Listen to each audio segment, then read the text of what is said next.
Hey everyone, LG Grande here, Gardner Goldsmith here with you. Just getting my jacket on real quick. Want to record a brief introduction to this video that I hope you'll enjoy a lot. Really, I was grateful that I had the opportunity to talk about this, spurred by Rand Paul's very good speech on the floor of the Senate on his opposition to this ridiculous Josh Hawley ban TikTok thing, which, as I've mentioned, you'll see in the video, I think is really a distraction to allow them to get an even larger S686 passed.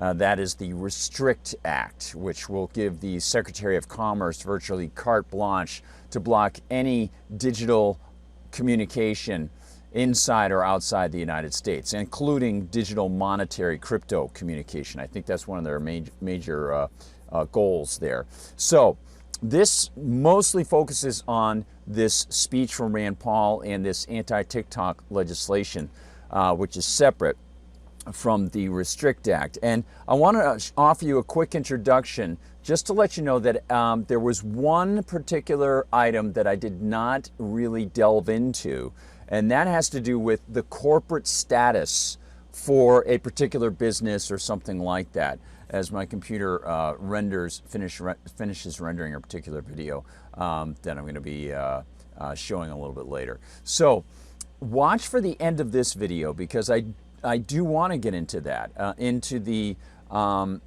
idea that a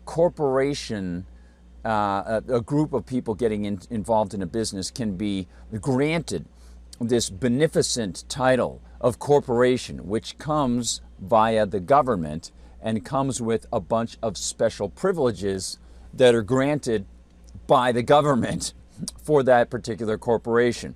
And so watch for that at the end. And in it, in that last piece that I'm recording here now to fit at the beginning and then at the end, I'm going to go into a little bit of some of the fascinating history of corporations, which is a little bit cloudy and opaque. I'm doing massive research on that to try to trace back as far as I can to the origin of the corporation. And there's some great stuff online. I've got a great book I've been reading recently. But I'll just give you some information as far as the United States goes, and then a little bit back into history to show you some of the dark areas in which corporations have done their dealings. And that's not to say that all people who form corporations are bad people, but the idea of the corporation itself is associated with the state. So with that, let's jump into the video from Friday night. That would be from March 31st on Liberty Conspiracy Live, as we talk about the anti-TikTok bill and a little bit about the Restrict Act. I'm going to start off with some of the text from Anti-War about Josh Hawley's anti-TikTok bill. Don't forget, we started the week talking about Senate Bill 686, but I didn't clearly distinguish the fact that 686, the Restrict Act, is separate from Josh Hawley's No TikTok in the United States apps bill, or whatever it is. Now, last night I reported on some of the textual stuff, and I offered some great stuff from the Ron Paul report and from Redacted covering this as well. But tonight I want to offer you what Rand Paul had to say. And just again, here is from Dave DeCamp from the 29th. Senator Rand Paul plans to block a bill introduced by Senator Josh Hawley, Republican of Missouri, and please get rid of that man, that would ban the popular video sharing app TikTok, the Hill reported Wednesday. Hawley's bill, the No TikTok on United States Devices Act, would prohibit the app from being downloaded in the U.S. and ban commercial activity with TikTok's parent company, the China-based ByteDance. The legislation is much narrower than the Restrict Act that was introduced in the Senate and has received 21 bipartisan co-sponsors. Oh, it's bipartisan, so it must be fine. They're reaching across the aisle to grab your freedom of speech. The Restrict and of digital banking, which is also really digital speech. The Restrict Act would give the Commerce Secretary sweeping powers to crack down on any transactions between U.S. persons and so-called foreign adversaries relating to information and communication technology. All right. Now, as I mentioned, what's going on here is the tag team. The TikTok act is the visible one, right? This is the visible guy who's in the ring with you, and behind the scenes, behind the ropes, the guy with the razor blade is going to cut your Achilles tendons. If you get too close, you get backed up. That's the Restrict Act. It's the same thing, as I mentioned, as the World Health Organization's visible accord that they're working on, and they'll be putting out this fall, and their structural changes to already held agreements, as I mentioned, which is amazing that they're thinking that they're going to get away with that. But of course they will, because Biden is in office. So with that said, let's turn to what we discussed with the Ron Paul folks. And so I want to go over here. Stand to be. So, and thankfully, because I had to bring up I had to bring my browser back up again because everything crashed. Thankfully, it's going to where I left off. So here's Ron Paul and Daniel McIsaac from yesterday's Ron Paul report talking about the Anti-TikTok Act. Correct on that, because I don't understand all the details, but from what I read, it doesn't look like it looks like the Chinese were trying to live within their limits, because right now they sort of have this soft spot somewhere place with market economies and capitalism, and so they're trying to go along on some of the agreements on how to deal with these and investigate both China and TikTok, and the American government has to be checked too, because sometimes they spy on people. Yeah, no kidding. Well, here's a good example, and this is a short clip, but this is Senator Hawley's rationale for this. And he's, of course, we praise him when he deserves praise, but when he deserves scorn, he does, and this time he really does. Let's play the first 16 seconds of this clip where he explains why he wants to ban TikTok for everyone. The problem with TikTok is not the videos on the app. The problem with TikTok is it's a backdoor for the Chinese Communist Party into the personal lives and information, into the most intimate details of every American's life. So he wants to ban it because it's a backdoor for the Chinese Communist Party to learn the most intimate details of every American's life. Well, that goes back to what Senator Paul says. Then don't use it. If you don't want the Chinese Party, if you don't want anyone to know about your personal life, don't go on social media. And he doesn't even get into the accusations that finally were made against Facebook, where when the FBI was involved in the collusion, and there's not been that type of a challenge.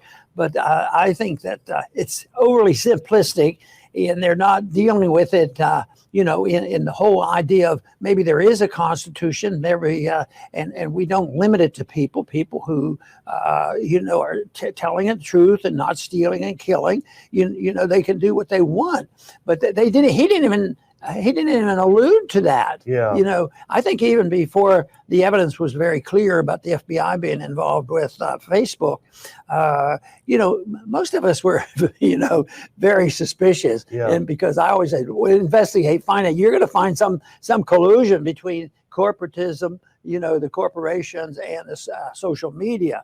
All right, so there's that, which is excellent. And of course, we already know what Edward Snowden revealed, and we already know that the NSA has backdoors built into the hardware of most of our computers. So in order to get over here, I've got to go over to the good folks at Redacted. Being downloaded in the United States. And here we go. He's going to be impeached. He's doing something to distract us. Forget this. We don't care.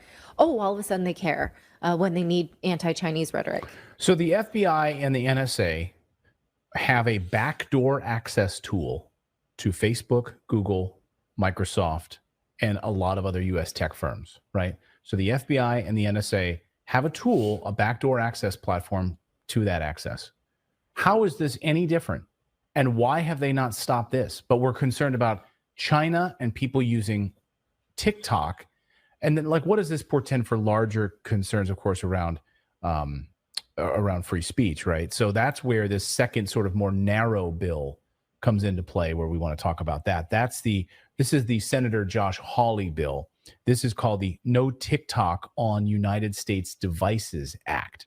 The idea is that, TikTok in its terms of service says, we have access to everything on your device, which I don't understand how exactly that's possible, especially on Apple devices, which are sandboxed, meaning one app is not allowed to have access to other parts of the operating system Like that's not allowed to happen. So I'm not exactly sure how that actually unfolds. We know that Facebook was doing the exact same thing, by the way. Facebook got in trouble by Apple because they were, David, maybe you remember this was about 3 years ago now. But Facebook got in trouble by Apple, and Apple actually threatened to take Facebook off the App Store when it was discovered that Facebook was like nefariously like patching in. People were wondering like why their battery was draining so much on their iPhones. It's because like Facebook was trying to tap into other parts of the software that they weren't allowed to by getting access to your contacts and certain other things. So I don't remember exactly, but I know that Facebook was doing this. Why don't we ban Facebook too? Well, and that's the thing, like TikTok does the same thing. And like, if you go into what TikTok actually gets access to, they're actually getting access to your camera, to your microphone and stuff like it is a lot further than a lot of these other things go. And it's like, there's more detail behind what they're getting with those things. So it is a little bit more, but you're right. It was that's what Facebook was doing, was encroaching on the personal data that Apple says we protect that. And they were getting access to it. So you opt in to use your camera. Like when you download TikTok, I mean, you have to give it access to your microphone. You have to give it access to your camera. You do, but you're limited on what they can do with that. So, they went beyond the limits of what they're allowed to do with that, like turning it on themselves or whatever. Like there's other tracking things involved with TikTok that they get access to. Yeah. So it was Oracle and Walmart just 2 years ago that had partnered up, made an offer for TikTok. It was preliminarily accepted. And this was already negotiated under President Trump. This could have been done already. Right. But the Biden administration decided it was necessary until now. So there you go. So that, as I mentioned last night, that to me really smacks of the fact that they wanted to have a boogeyman out there, a Chinese connected boogeyman out there, and China's that way for me. And they wanted to have a Chinese connected, it's also that way because since it's a circular thing, unless the earth is flat, you know. But anyway, it's both ways, as the Scarecrow says. Some people go both ways. And I don't think that was a trans kind of thing back then. But I don't know. It'd be interesting to see why they haven't picked that up and promoted that, used that for their arsenal of rhetoric on the trans side. But I think very clearly the Biden administration did not want TikTok to be in the hands of U.S. corporations because it would not have given them that the foreigners are spying on us leverage sort of thing that Josh Hawley wanted to push. That's clearly what's going on. And now we're going to turn to Rand Paul, because as I mentioned, there is no power in the Constitution that allows the federal government to shut down a business at all, let alone a business that deals in communications. Okay. So here it is. It's different if somebody is bringing fraud charges. Some customer says, hey, you're doing more than what's in the contract. Again, that is a personal suit for fraud. You could even bring a class action suit for fraud. Okay. That's completely different.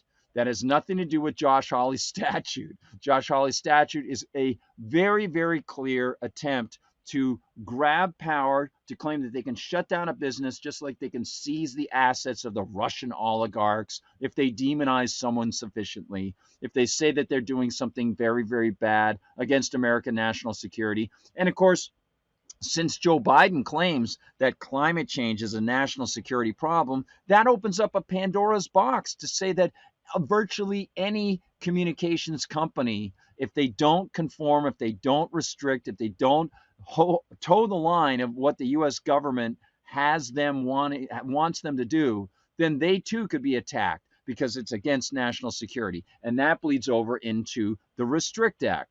So here's what Rand Paul had to say. I have a little bit of Josh Hawley closing up because I had to restart the YouTube thing. But here's Josh Hawley, that incredibly fatuous, unbelievably egotistical man from MO, the senator from MO, talking about his great bill. And it sends the message to communist China that you cannot buy us. And so I ask unanimous consent that you cannot buy us. Tell that to Mitch McConnell. Tell that to Bill Clinton. Tell that to Chong Huang. Tell that to yourself, to any lobbyist. Say, no, sorry, you can't buy me. No. That the Committee on Banking, Housing, and Urban Affairs be discharged from further consideration of S85 and the Senate proceed to its immediate consideration. I further ask that the bill be considered read a third time and passed, and that the motion to reconsider be considered made and laid upon the table. Is there an objection? Go, Rand. Madam President, Senator from Kentucky. reserving the right to object. Look at her face. You got it. Did you guys see that? She just looks so unhappy. Oh man. Oh man. Look at that sour look. I don't even know who that is. Wow. She is disgruntled. And by the way, gruntle is a word. I kept thinking, if you can be disgruntled, can you be gruntled? Yes, you can. I'm very gruntled tonight. How about you? I'm feeling very gruntled. As opposed to her, she's very disgruntled. Madam President, Senator from Kentucky. reserving the right to object. There are two main reasons why we might not want to do this. The one would be the First Amendment to the Constitution. Speech is protected whether you like it or not. The second reason would be is that the Constitution actually prohibits bills of attainder. You're not allowed to have a specific bill against a person or a company. So this fails on two egregious points, pretty obvious points, and I think we ought to think about that. I think you're done. As a really funny video that I used to watch all the time. It's you wipe your hands and you're done. You're done. That's all. You don't have to do anything. Oh, it was Waters World, by the way. Jesse Waters talking with Lindsey Graham about the counterpart to the TikTok bill that we've been discussing all week long, the Restrict Act. Yeah, it was Jesse Waters, Waters World. And somebody in the chat probably mentioned, I'm sorry, I've been so busy with the technical stuff, I didn't get the opportunity to go into the chat. So thank you also for sticking around, guys. This is going to be great tonight. I can't wait to read this story to you. So here's Rand. Rand, yeah, bills of attainder, absolutely right. First Amendment, absolutely right. You're done, right? Doesn't matter where the company comes from. They should be free to sell and the people should be free to buy. This is communication, FCC, and this is a very important point. This is why underlying all of the FCC so-called regulations, and when we start getting into the specifics on this, when we start talking about the public square, this is why the anti-bill of attainder portion of the Constitution is extremely important, mixed with the First Amendment. But whether it's mixed wouldn't matter. It wouldn't matter what the company is doing, okay? It wouldn't matter if it was associated with the First Amendment.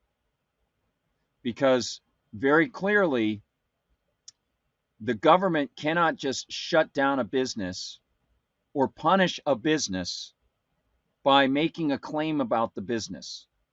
It can't single out a particular business and say, we are going to pass legislation to stop you. We're going to regulate you under legislation we've already passed. Can't do that, right? Because that would be, so let's say you make the regulatory agency, and this is one of the reasons why the FCC should not exist, because it does this all the time. Let's say that the Congress passes legislation to create an executive branch to, say, regulate banana companies, right? What will happen there specifically is if the regulatory, so-called regulatory agency goes after one particular banana company and says, you're not operating the way we want you to operate, we are going to shut you down or fine you, that is an indirect bill of attainder. Now, the bill that was passed to create this agency is being used as a bill of attainder to specifically target one business. So what's very interesting is not only can you not create a bill of attainder targeting one business, you shouldn't, according to the original spirit of the Constitution and the wording of that particular clause, you shouldn't be able to pass a statute on the congressional level that then gives the government the power to turn that legislation into a bill of attainder. which is exactly what the creation of the FCC does, and so many other regulatory agencies, right? If you actually went strictly according to the Constitution, almost every regulatory agency would be prohibited from applying fines specifically to specific businesses unless it applied fines to all those businesses, right? And of course, you get into just the very idea of how most of the regulatory agencies that it has created run contrary to the strict reading of the Interstate Commerce Clause, which didn't give the federal government the power to regulate anything that just goes over state borders. It was supposed to be a remedial measure to allow, if there were state-on-state disputes over tariffs, then they could bring those disputes to the Congress. I think we should beware of those who peddle fear. I think we should beware of those who use fear to coax Americans to relinquish our liberties, to regulate and limit our First Amendment rights. Every accusation of data gathering that's been attributed to TikTok could also be attributed to domestic big tech companies. In fact, one of the bills they're looking at doing is broad enough that the president will be given the power to designate whatever country he sees fit to be an adversary and whatever company underneath that definition. It would basically be a limitless authority for the president to ban speech. That, of course, is the Restrict Act right there. Republicans want to continuously lose elections for a generation. They should pass this bill to ban TikTok. Now, I don't think it was necessary to bring this up, but this is sort of an internecine squabble between two Republicans. So I can understand how Rand Paul might do that. Because he's trying to knock some sense into the people who are thinking only about elections. And I wish he would have said that explicitly, like, hey, if you're one of those shallow people who's only concerned about elections, here's another little tip for you, that sort of thing. A social media app used by 150 million people, primarily young Americans.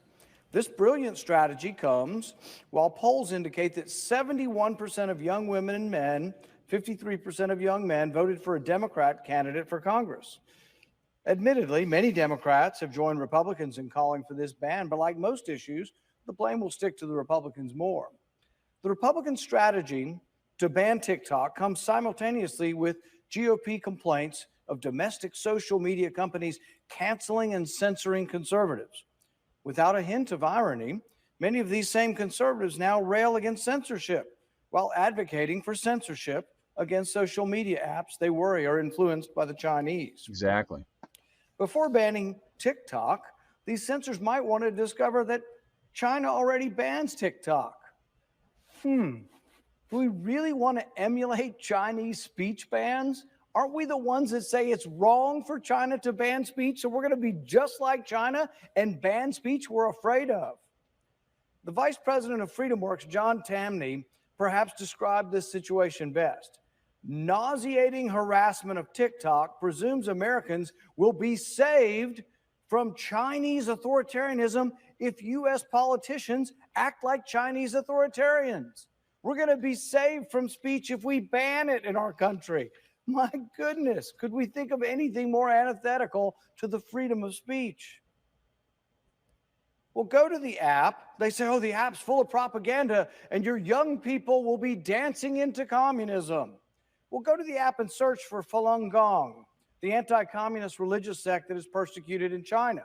Go to TikTok and search for videos advocating Taiwan's independence, criticism of Chinese President Xi Jinping. Videos are all over TikTok that are critical of official Chinese positions. That's why TikTok is banned in China. Do we want to follow China's lead in banning speech? We should not let fear of communism to cause us to ignore our First Amendment protections of speech. This legislation violates not only the First Amendment of those who own TikTok, many of whom are actually Americans, not Chinese, but it also violates the First Amendment rights of the millions of young Americans who use this social media app. I ask the American people, do you want Joe Biden to be your censor? Do you want to give unlimited power to any president, regardless of party, to decide who is our adversary and which countries, and then which countries? There's not even a list of what percentage. What if the Chinese own 1% of a company or 10% of a company? One of the bills before us would allow the Department of Commerce to decide. There's 5 countries they list that are adversaries. These are big countries that have a lot of interaction with our country already. Decide which country, in addition to the 5. The Department of Commerce can designate a country as an adversary, but then they can designate a company.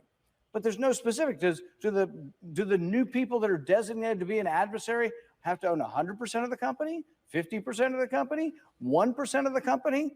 This is a crazy gift of power to one person. And I don't care which party they're in, it's a huge mistake. Doctors Mueller and Farhad of Georgia Tech write, if nationalist fears about Chinese influence operations lead to a departure from American constitutional principles supporting free and open political discourse, we will have succeeded in undermining our system of government more effectively than any Chinese propaganda. Throughout the 20th century, millions of people were fed communist propaganda every day for their entire lives. And when the regimes collapsed, the people celebrated. They danced on the Berlin Wall and on the grave of communism. Have faith that our Americans are smart enough to hear bad ideas and reject those ideas. Have faith that our desire for freedom is strong enough to survive a few dance videos. Have some faith in freedom. We don't ban things that are unpopular in the United States. Our Constitution even allows a communist party. The previous speaker said, and I quote,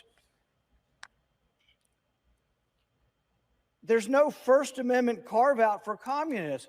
Well, actually, there is. In our society, you can be a communist. I don't advocate it. I think it's a terrible idea. And almost no Americans choose it, but there's a communist party here. We actually had a former CIA director who said he voted for the communist candidate in 1976. That would be John Brennan, by the way. I don't advise you would appoint to be the head of your CIA, but this is a free country. You can actually have terrible ideas and you can broadcast them. That's what freedom of speech is about. It's not about saying, oh, I love Mother Teresa. It's not about saying things uncontroversial. It's about the ability to say things that people don't like. Have some faith in freedom. Our Constitution does protect even despicable speech, even the Communist Party. It operates today. Nobody wants to join the Communist Party, but you still can if you wish. America is a country that celebrates free expression, that cherishes free association, that is confident in the cause of liberty. If you want to address the evils of big tech, it's not the Chinese government you have to fear, but your own. In June 2021, Newsweek reported that big tech complied with 85% of government requests to hand over your personal data. So you're worried about the Chinese government? Your government has all of your data and they're sucking it up from all the big tech.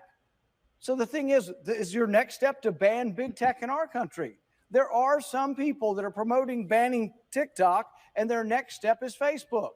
This is on both sides of the aisle. This contagion is infecting the whole country, both parties. Realize that this means with 85% of government requests to big tech being honored, this means that Facebook, Google, Apple, Microsoft, once presented with a subpoena or a warrant, routinely hands over the documents of emails, text messages, photos, documents, calendars, contact lists, and more to your government. Big tech puts up virtually no legal fight to protect your privacy. They could go to court to stop this. Instead, there's a big cable that runs from big tech to the government, and they snoop on every bit of our information. So you want to protect privacy? Why don't we start by protecting our own privacy in this country? To those who are worried that the Chinese government might somehow now have access to millions of Americans' teenage information, realize that all social media sucks up personal data that people voluntarily provide. If you're going to ban TikTok, what's next? Arguably, several domestic apps censor conservatives more than TikTok. I know this because I've been censored and I've been banned. I've had speeches on the Senate floor that are protected by the Constitution, banned and kicked off of YouTube. I despise these people, but I'm not going to vote to ban them because I realize that intellectually, in a free country, I don't have the right to tell the New York Times to publish my op-ed or YouTube to publish my speech. I don't like what they do. Quit using them. That's what happens in a free country. You don't like TikTok? Quit using them. So I want to pause it there. And you know that Rand Paul explicitly mentioned YouTube and Facebook and Twitter and said, you know, if you don't like them, stop using them, and don't get the government involved in telling them what to provide.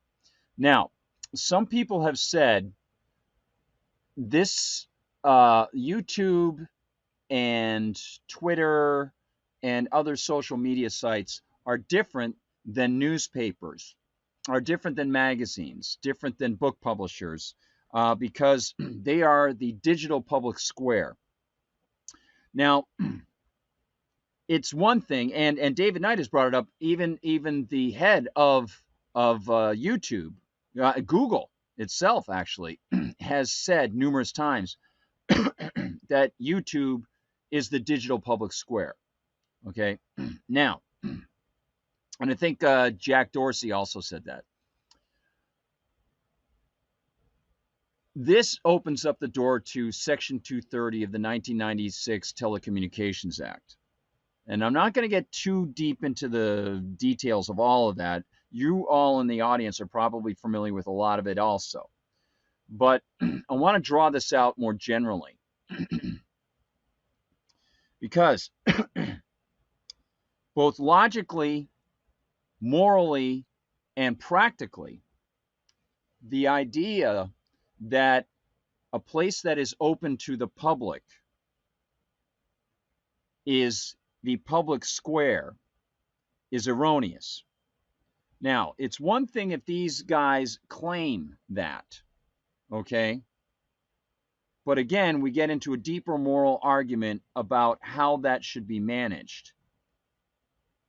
And as an anarchist, the moral argument is you can't have government touch it. If someone says this is a public square and you are welcome here, and then they exclude you, well, that is fraud. And that should be brought to a common law court. But that's on the most fundamental level. The next level is talking about Supreme Court rulings and private property under the bare bones of the U.S. Constitution and the idea that government is supposedly there to protect private property. And then the question of what is private property arises. So we're going to exclude the claims of YouTube and Twitter, anybody associated with any of these social media platforms, anybody who has said that it is the public square. And we're going to go, because that can apply differently, okay? We'll talk about that separately. We're going to go with any hypothetical electronic area of social media where people gather that opens itself up and says, hey, come on over here. Okay? Now, if they have a bunch of agreements, and you have to check off those agreements, and in those agreements they say we can remove you for reasons that we decide, that's one thing. If it says we can't remove you for any reason, that's a different thing. Okay? Then they're literally telling you we're not going to remove you. But it is not the public square. It is a private place that people have invested in starting and put their time into it to create, just like building a house or just like buying a piece of property and allowing for a driveway and walking paths, to allow people to come in. The allowance of people to come into it is based on the moral principle that the person who started it, or the people who started it, have every moral prerogative to decide whether or not you will be there. And if they decide these are the stipulations upon which you will be there, and then they change them, then you have a claim that they arbitrarily changed them and they defrauded you. But let's say that there is an outside entity that doesn't like the way that they are operating by, say, excluding people or pushing people off, and yet they are still operating within their own parameters. They haven't defrauded anybody, right? So it's a punk rock online social group. And all of a sudden, somebody in there wants to talk about, I don't know, Bette Midler show tunes. They can decide and say, no, you know what? It doesn't have anything to do with punk rock. We're getting rid of that post. We don't have enough room for this in our servers or whatever, right? We're not paying for that. That's no good. We're getting rid of it. Now, all of the distinctions about whether or not someone is editing and then therefore they are a publisher versus a platform, that's all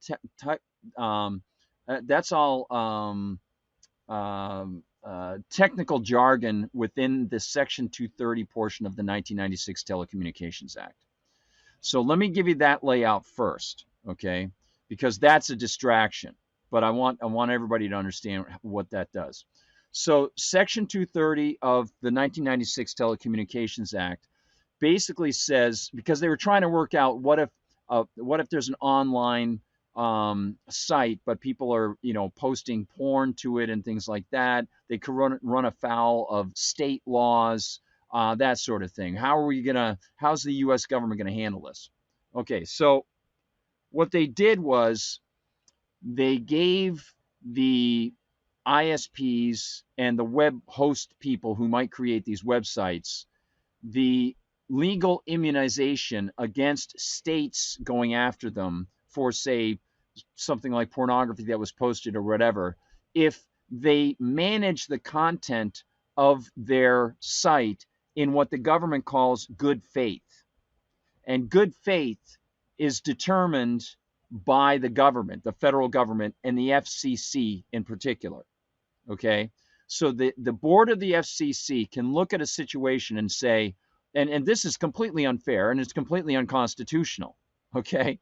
But under this Section 230, this is the way that these people who are trying to manage what's going to be on their sites, and it causes a lot of argumentation, especially for people who are libertarian or conservatives or whatever, when we get shafted by these people, this is what gives them the ability to do so if they can show that they did this in good faith. So what has happened has, I think, very clearly been exposed that Twitter was not doing this in good faith. Facebook was not doing this in good faith. YouTube does not do it in good faith. So they should not be protected from our own lawsuits against them breaching their agreements. Because the other part of Section 230 not only protects these corporations against state actions for people posting pornography, because it's, hey, we tried, we did it in good faith. It's not only that, it protects them against personal lawsuits for defrauding us for having signed an agreement that then they breach not in good faith. That's Section 230. So if they show that they could do it in good faith, then we can't sue them because it's going to be typically cross state lines, and we have to do it in federal court. And the federal government under the Constitution has the power to be able to create the court systems above all state Supreme Courts and below the U.S. Supreme Court. So the federal district courts, the federal circuit courts of appeals, those are all creations of Congress. And in fact, by the way, the Biden administration is talking about creating extra new circuit courts, because they want to make more space for left-wing Soros-type judges. I forgot to mention that. Oh, and the other thing I forgot to mention about the Ukraine issue, that statement from Zelensky is not that he is planning on negotiating with Russia. It's basically, he's implying we need more weapons from you because we might collapse if you don't keep giving us, we might end up having to talk to these guys if you don't keep giving us the bloody loot, right? So just want to mention that. So we have Section 230 understood there, right? Now, then we also have to go into the case of Marsh v. Alabama. Started in 1945, decided in 1946, Roosevelt appointees, hardcore liberals. This was a shipbuilding corporation, okay, in Alabama that ended up, they had a campus, and I've mentioned this before, but it's extremely important. They had a campus for their employees. Now, I worked at a farm stand for most of my teenage years. They had a place for Jamaican guys to come up and live in cabins and stay there when they went to work in the fields late summer through fall, picking apples and peaches and stuff like that, right? They would come up, earn more money than they could in Jamaica. They'd go back down to Jamaica having bought a bunch of stuff, and it was really great for those guys. That was a campus. It was a working campus. It was a living campus. Now, like that campus that I worked in the 80s, this Marsh v. Alabama case saw this shipbuilding company have a campus with a little store. They had a little post office place, and they had little cabins where the guys could stay if they wanted to stay, and that sort of stuff, with some streets, because they might want to stay over rather than driving back home. They could stay there, right? Maybe they'd allow for traveling workers to come and stay for a certain period of time. Whatever the circumstances are, it's their property. They should be able to do with it what they want. A woman who was a Jehovah's Witness came onto the property and started to proselytize Jehovah's Witness belief. They said, hey, could you leave? She wouldn't leave. So they called the cops and said, could you get this woman out of here? She's trespassing. The cops came. Now, I don't believe that it's appropriate to ask for the interposition of the police, because the police are funded through taxation. But they called the cops, and that's what happened. They took her away. She sued. It went to the Socialist Supreme Court that had been filled up by Roosevelt after a bunch of people retired. And that Supreme Court majority decided that that private property was actually not private property. It was what they called the public sphere.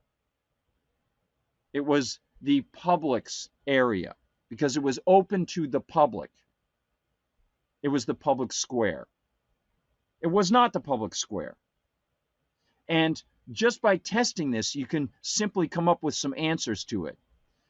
Say, would it have been okay if the woman was lighting off firecrackers? Oh, no, that's a disturbance. That's up to you to decide, or is it up to the owner of the property to decide? You don't have anything to do with that. You didn't invest the money in that. That'd be like somebody telling you, I'm going to arbitrarily tell you what is acceptable or not acceptable on your yard. It's the same thing. And then we get down to the distinction of, well, what about a mall? And people will say, well, a mall, that is retail space. And that is there specifically for sales, not for just the operations of something. That's for the sales of items. And people could get in the way of the sales. They're also getting in the way of the operations of that place, the shipbuilding place, in their campus. And besides that, you shouldn't even have to argue about that and find distinctions, because again, it's some outside arbitrary agent connected with the state saying, on these conditions, you must let this person onto your property. So if they can do that to that campus, they also can do it to the mall.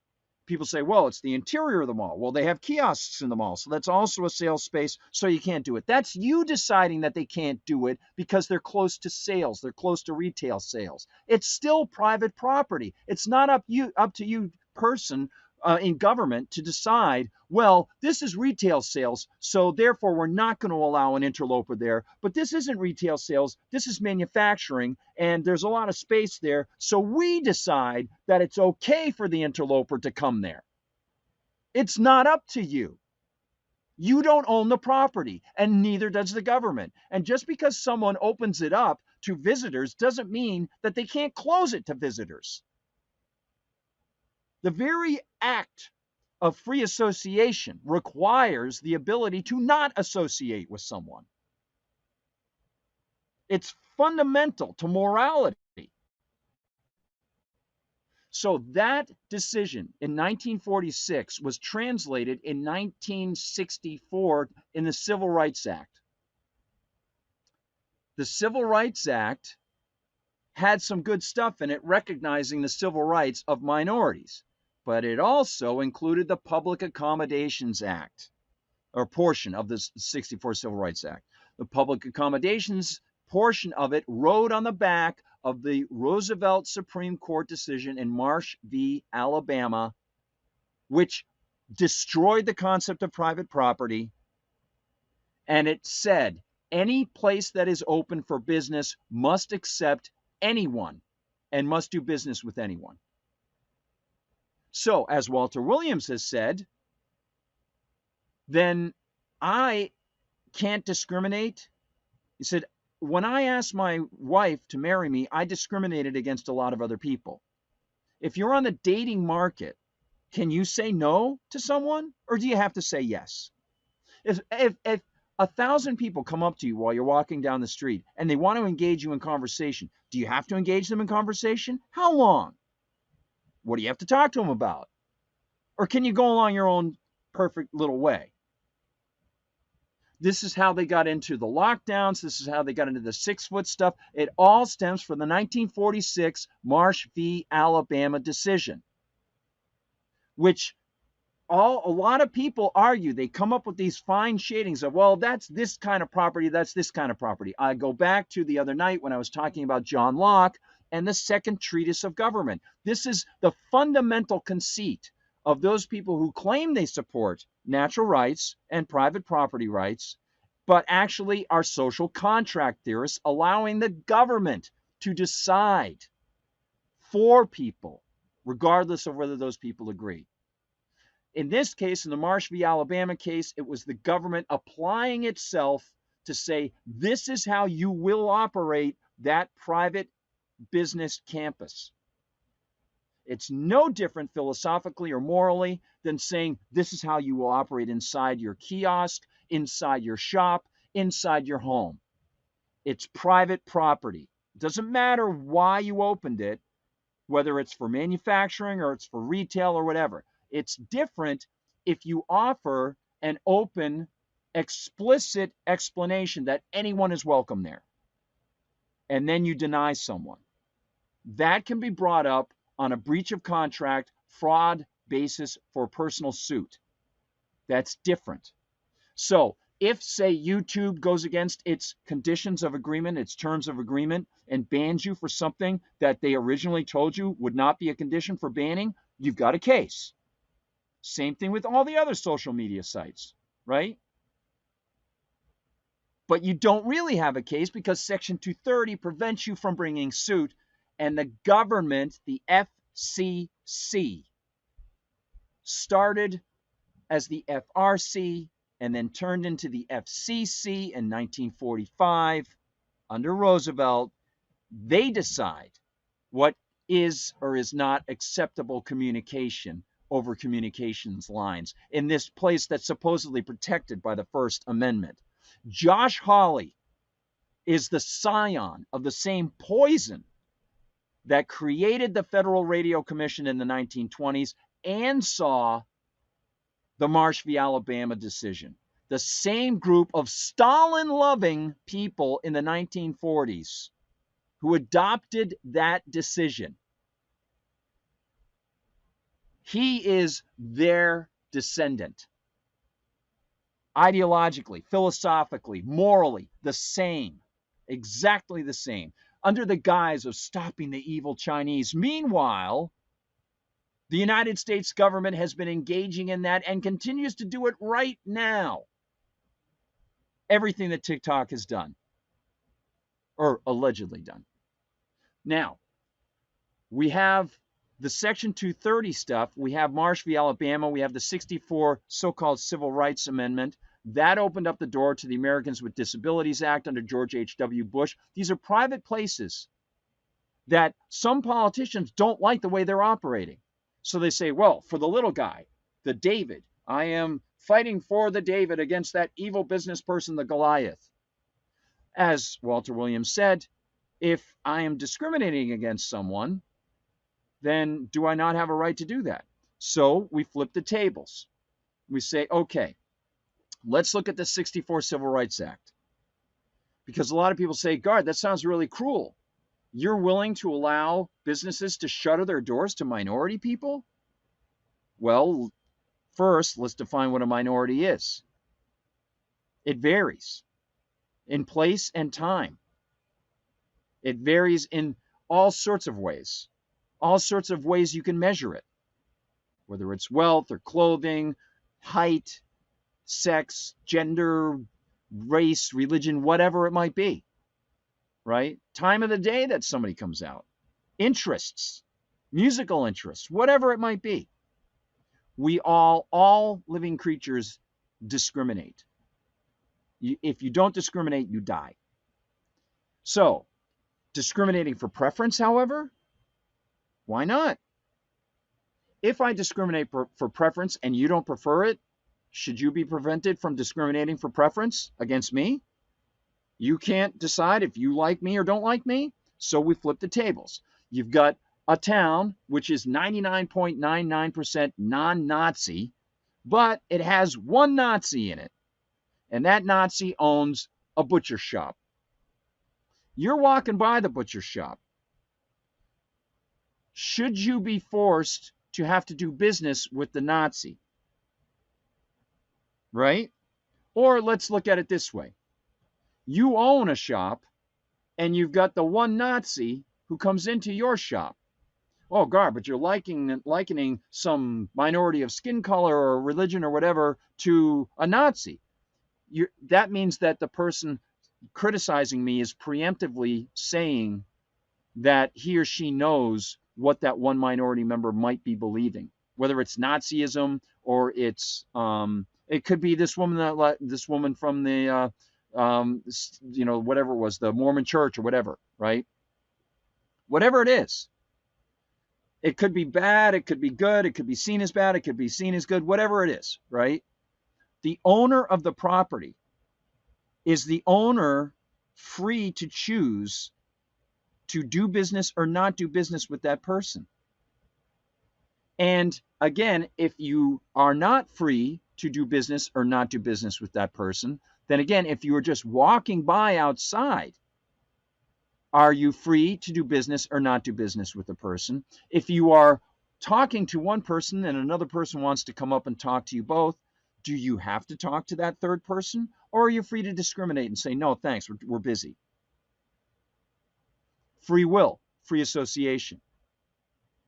All of these things are extremely important. And so what we're talking about here is how the federal government, through Section 230, indemnifies businesses that could give us agreements beforehand and then be shown to have broken them. It's the interposition of the government, right? And for those people who claim that because Twitter and Facebook and YouTube have excluded people, they then say they are the public square. Even if they didn't say they were the public square, many people say that they are, right? So if they have excluded and you want the government to get involved, then I assume, sorry to do this, I assume that your assumption is that getting the government involved to call them the public square and force them to be open to everyone is somehow going to resist the tendency of the government picking and choosing who can and cannot speak on those platforms or be widely disseminated, which has been proven a false assumption over the past 3.5 to 4 years. The backdoors at Facebook, the backdoors at Twitter, the money given to Twitter, the assumption that the government should call these places the public square because that's actually going to open everything up is exactly the wrong way to look at it. It's completely wrong. It's 100% upside down. Private property and whether or not those agreements have been fulfilled or they have been breached, and Section 230 indemnifies them against breaching as long as the government decides that they're doing the job they want them to do as the public square. So I rest my case. I hope I did a good job on that. I hope that was okay. Let's check in with the Rockfin chat and see what's happening with everybody. Tom Cooper's there, Freethinker 59. Thank you so much. Oh, hey, thanks. Thank you for all the historical ties you make on things, Guard. I learned so much from you, and I love the way you present/teach things. Thank you so much, man. You know. Hey, so I hope you liked that. I hope you found it interesting, everybody. And so I'm recording this really as part of the same file, and I'm going to be splitting my intro and then my exit. But one of the things I didn't bring up in that longer segment there, where we got to see what Rand Paul had to say and talk a little bit about Section 230 and about the Marsh v. Alabama case and so on, was that there are two things that I think are important to add to that. That is that there is an argument to be made that there is illegitimacy in the corporate status. So let's say these are corporations. Let's say it's a group of people who already have approached the government and asked to be given this corporate status.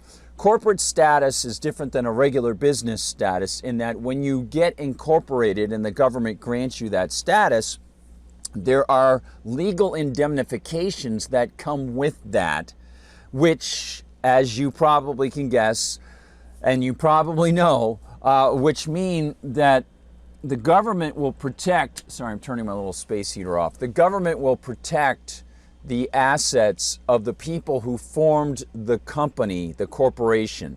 Those will not ever be liable in injury suits should something by the corporation be done that is brought up for a tort claim or something like that. So if someone gets injured by the corporation or is defrauded by the corporation itself, typically speaking, what happens is the assets of the individuals are not put in jeopardy unless one individual can be found to have been culpable, okay?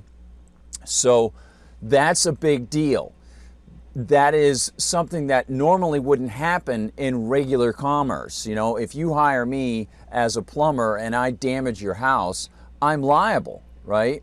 But if you hire my corporation and I have employees who go in there and do the work, but I'm still responsible for training those employees and I'm the guy who's behind the company, the corporation's assets are at stake.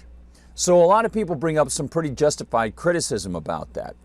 At the same time, taking the next step to say, okay, if these people want to sign on to become part of a corporation and get granted these special government benefits, and of course, as corporations grow, we know that the large corporations then use the government to their advantage to block off smaller new startups and to block off foreign competition and things like that, to get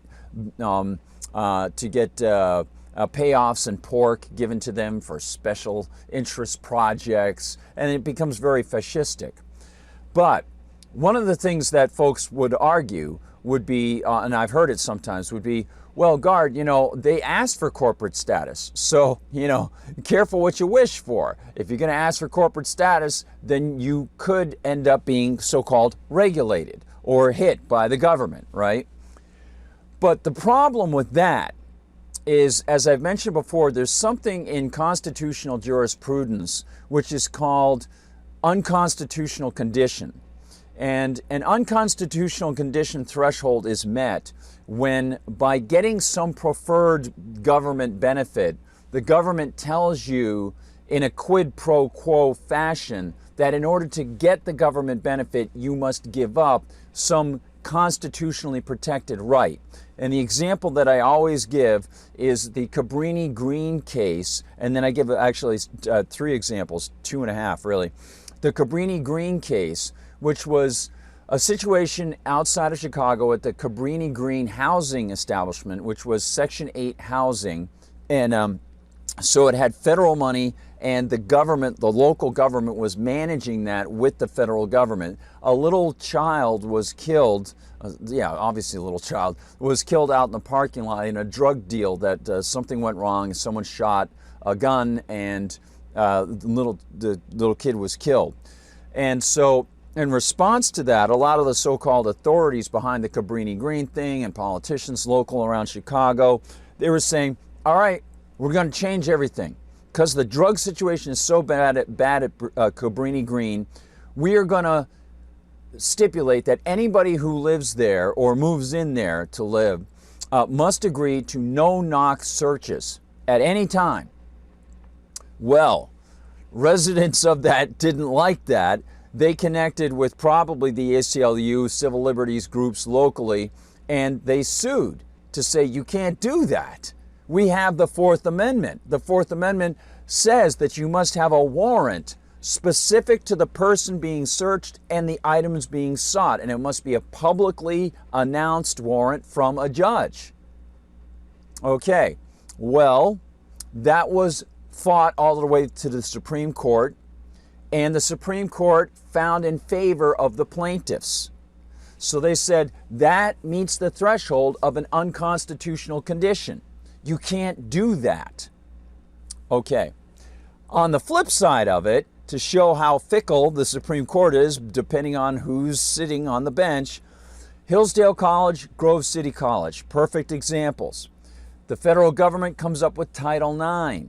Title IX requires anything that's involved with the government, federal government in particular, handing out money to various states and things like that. State governments, they have to conform, if they're operating some educational institution, they have to conform with Title IX, saying that if you have male and female clubs, sports, that sort of thing, you can't just have it for males, you have to have it for females as well. Well, Hillsdale College, Grove City College, very small schools at that time in the late 70s, early 80s, they said, we don't have the money for all these sports. The guys' sports allow us to actually make a profit. The women's sports, generally speaking, they weren't allowing most of those schools to make a profit at all. They were net negatives. They said, we can't do this. We're not going to do this. So the feds sued them and said, if you take federal money in any sort of grant or anything like that, then you must conform. Well, the Hillsdale College and Grove City College people said, okay, we won't take any federal money. Then the feds said, if you have any students who are getting federal college grants or loans and they use the money at your school, this is a great example of why you don't want to settle with vouchers for your local public schools coming from the state. It's a situation where you in your college must conform even if the money is indirectly reaching you. So it goes to the Supreme Court. Hillsdale College and Grove City College lose in the Supreme Court, even though it was an unconstitutional condition.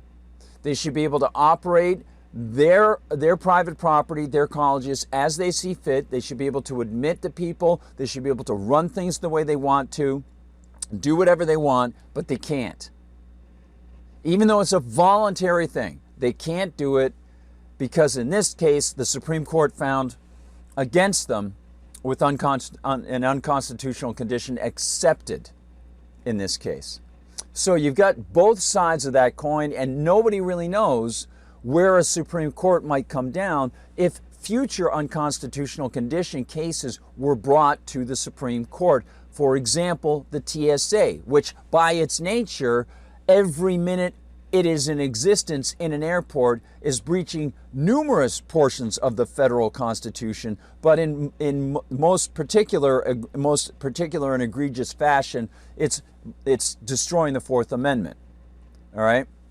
So with those things said, it would be very interesting to see if someone were to sue to say, hey, even though we are asking for corporate status, you can't tell us that we have to say, if we are going as a social media site, that we must accept everybody, or that we must have a back door. Those are unconstitutional conditions. You don't run us. You are a fascist in trying to run us, right? Now, again, that gives a precedent there to the acceptance of the idea that the federal government can even prefer unto a group of business people the status of corporation, because that is not in the Constitution. And again, I'm an anarchist, right? So I didn't sign the Constitution. I'm just arguing from my knowledge of the Constitution and having taught stuff on the Constitution, okay? That's all I'm going on, my research and teaching and interaction with people, law professors and stuff like that. That's all. I don't support the Constitution. I think practically it would be a lot better if the government would, the politicians would actually conform more to the Constitution when they make their promises. But you know, I'm not holding my breath on that. So the other thing I want to mention here is, so people might argue, hey, you know, corporate status, the Constitution doesn't allow that, as I was saying. Constitution doesn't grant the government the power to grant corporate status onto business people. But let's say it did. Then you would be running into that problem of the unconstitutional condition, okay? Now, one final facet that I'd like to bring up to you, and thanks for watching, I really appreciate, by the way, appreciate it. One final facet of this is the sort of dark history of corporations. As I said, there's nothing in the U.S. Constitution that allows for the federal government to grant corporate status unto anyone, okay? But if you look back at it, as I started to do my research into the origins of the corporation, and that's a real big deal. You look at, as Murray Rothbard actually writes in his book Conceived in Liberty. This is volume 1. It's a 5-volume book, and the book series, set of books. And by the way, I'm on my automatic focus, so pardon me if I go out of focus once in a while. Just want to get this off fast to you. But in Conceived in Liberty, he does a really good job tracing the origins of things like how the Pilgrims came over to the New World. And to do that, he had to go into the history of some of the earliest corporations in British history. And what's really interesting about that, and I'm going to go, I'll just show you real quick. I've got a couple other items here. This woman, Sheila Ogilvie, has done a series of great scholarly books on the history of the corporation and on the history of guilds.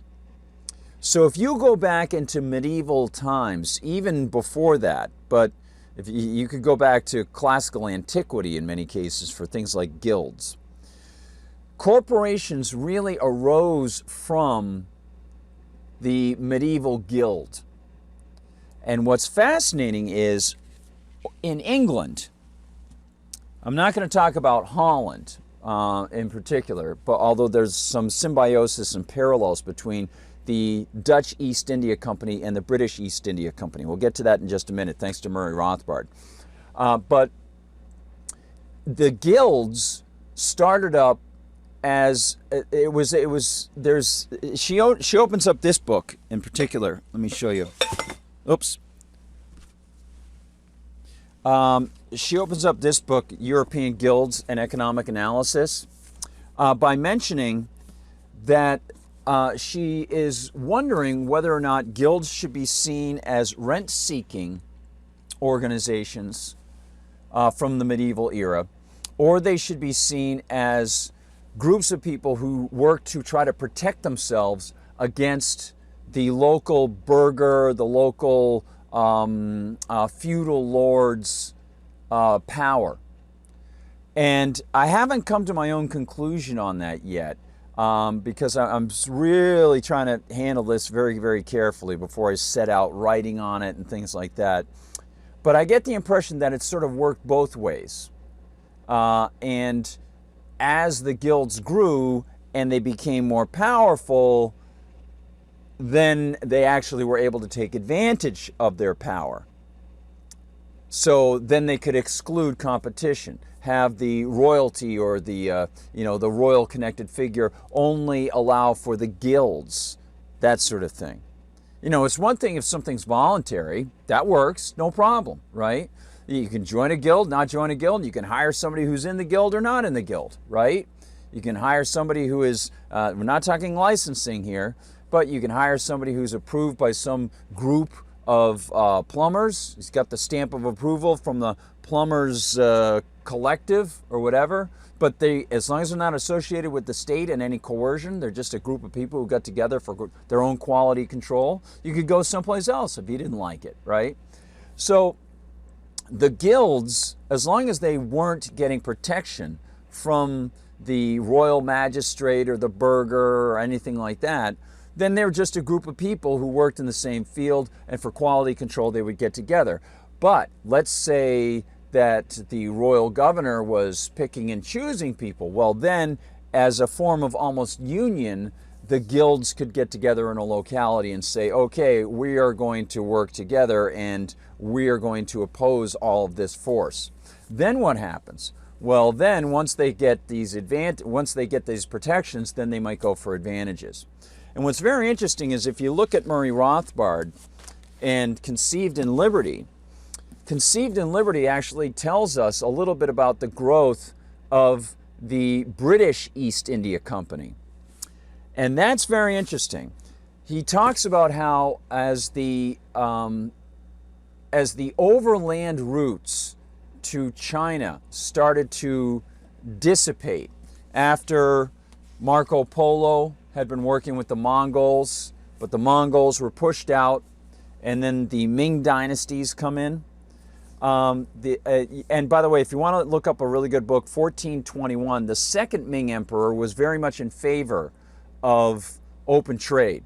And he had 5 junks circumnavigate the globe in 1421.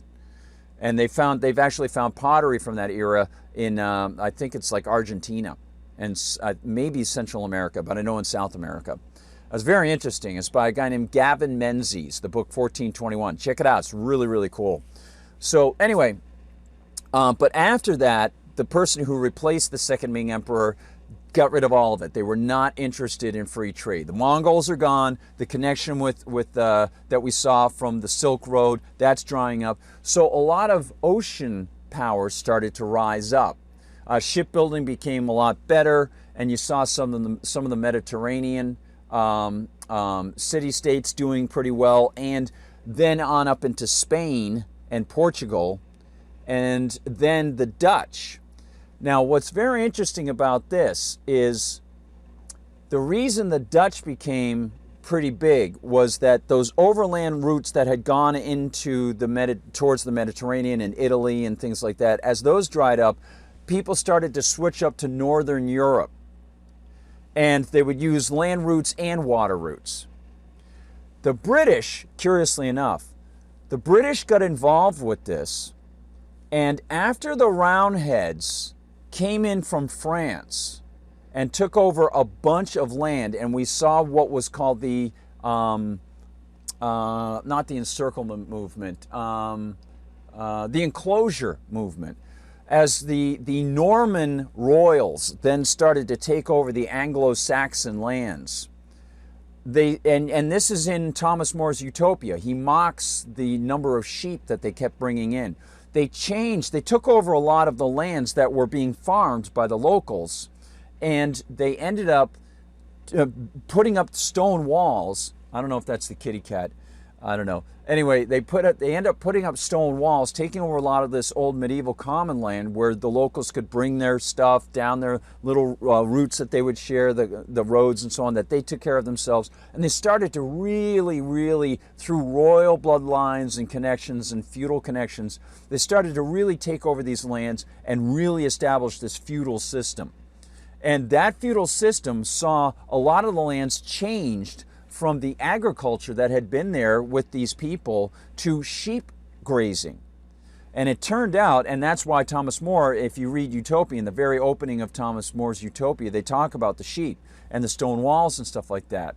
That sheep grazing industry was in a way subsidized through the influence of the central government and all the little tentacles that had been sent out after the Norman conquest. And that remained, even after the French left. That system remained. The wool industry became very, very big in England, especially in southeastern England. And those areas started to ship the wool over to Europe. Those guilds that were involved with the wool ended up forming some of the earliest corporations under England. Okay, I don't know, hopefully I'm not going out of focus a lot here. In England, they started to form some of the earliest corporations. Over in Holland, after Holland gets its freedom from Spain, especially southern portion of Holland. There's a lot of burgeoning industry and things like that. And there is the Dutch East India Trading Company, now picking up a lot of that work that could have been done down in the Mediterranean, but the Mongols aren't there anymore. And they're working towards getting things over to Russia and the Orient and all sorts of places, right? So the Dutch are massive free traders. They were very, very open to religion and free trade and things like that. That's why the Pilgrims went over there in the early 1600s, okay?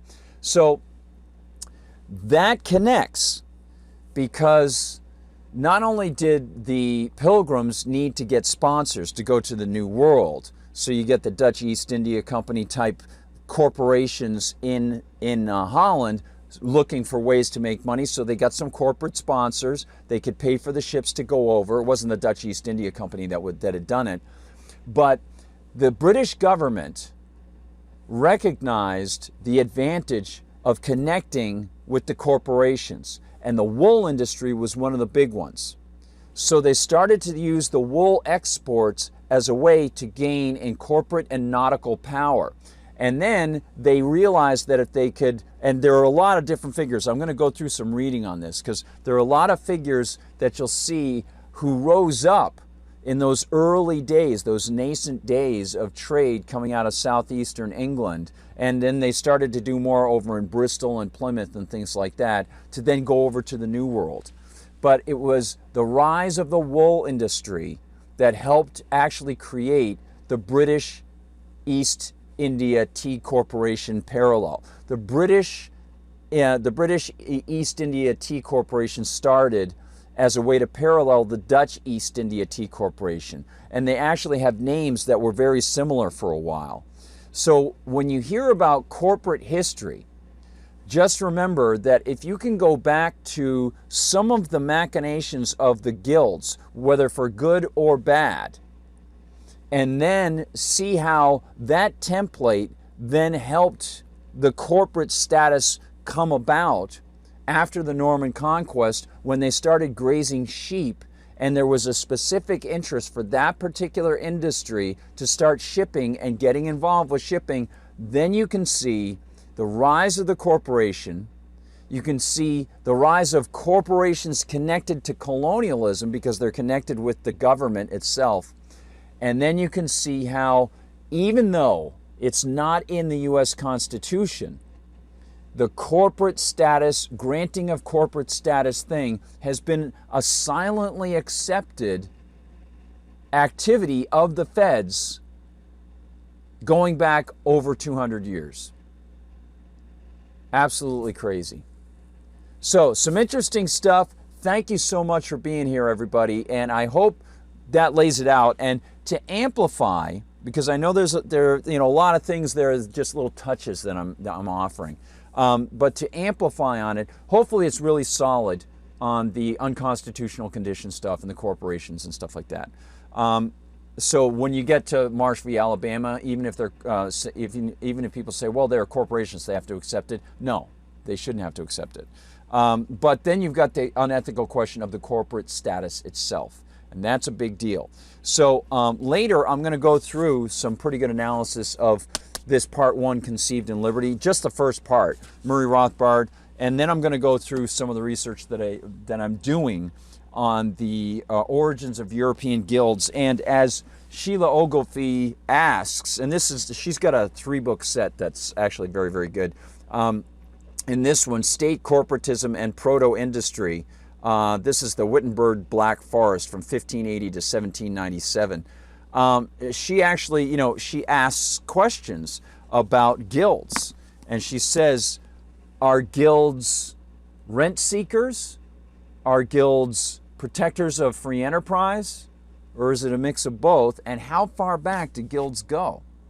So, something to think about, and I'll leave that with you. But if you can remember those chunks that I provided in the video on our Liberty Conspiracy, and you can remember some of the questions about corporatism in the United States, and this idea that corporations have to accept it if they're asking for corporate status, I believe that that is not really a sound position based on the concept of unconstitutional conditions, but the very concept of granting a corporation corporate status is immoral and unconstitutional. So there you go. Corporations shouldn't even exist in the United States unless there is an amendment to the Constitution. For those people over there, of course, they're always over there. For those people who want to play within the constitutional playground. All right, thanks so much, everybody. And of course, they tell us we have to play there too, even though we don't want to be part of it. Thanks, I really appreciate it. I'll shut down the video, and I really am just psyched that you're here checking out the vids. Don't forget, you can watch us every Monday through Friday at Liberty Conspiracy Live on Rockfin, on Rumble, and on Twitter. And we'll put out occasional videos on YouTube as well as Odyssey. And if you want to find more of my stuff, just head to my Substack or follow me on Twitter. I'm at Gard Goldsmith. And my fiction, Gardner Goldsmiths, just look it up on Amazon or Barnes & Noble. Take care.